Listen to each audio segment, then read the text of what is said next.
Looking at, Liz Truss's plan more broadly, what's her plan to bring energy bills down for the long term? Well, her plan basically includes a lot of things that aren't going to help at all. So things like new oil and gas drilling in the North Sea and fracking, and includes absolutely nothing on things that actually would help, like more support for renewables and energy efficiency and heat pumps. So it's a massive missed opportunity.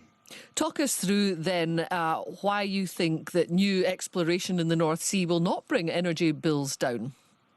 I mean, the reason that new drilling in the North Sea isn't going to help, first of all, it takes on average 28 years for a new license to start producing oil and gas. That's not going to help anyone anytime soon.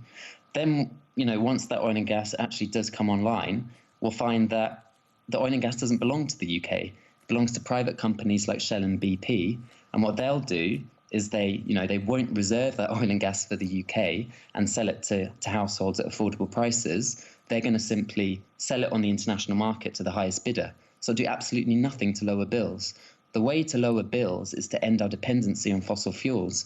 Fossil fuels are a highly expensive, volatile energy source.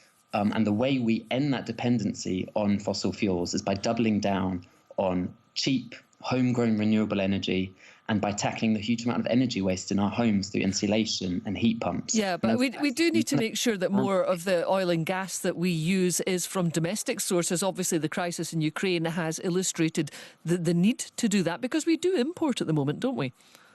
And that's not changing even with these new licenses. The UK is a net importer of oil and gas, and that will remain the same, whether we increase oil and gas production in the North Sea or not. So that's not changing. The only way to reduce oil and gas imports is by getting off fossil fuels. Liz Truss says we will be net zero by 2050. She says nothing is going to change in terms of that. Do you think that's possible? Well, experts are very clear. If we're to tackle the climate crisis and keep global temperature rises to 1.5 degrees, governments around the world can't approve any new fossil fuel projects. Today, the government has announced that it will allow new fossil fuel drilling in the North Sea. That's going against the experts.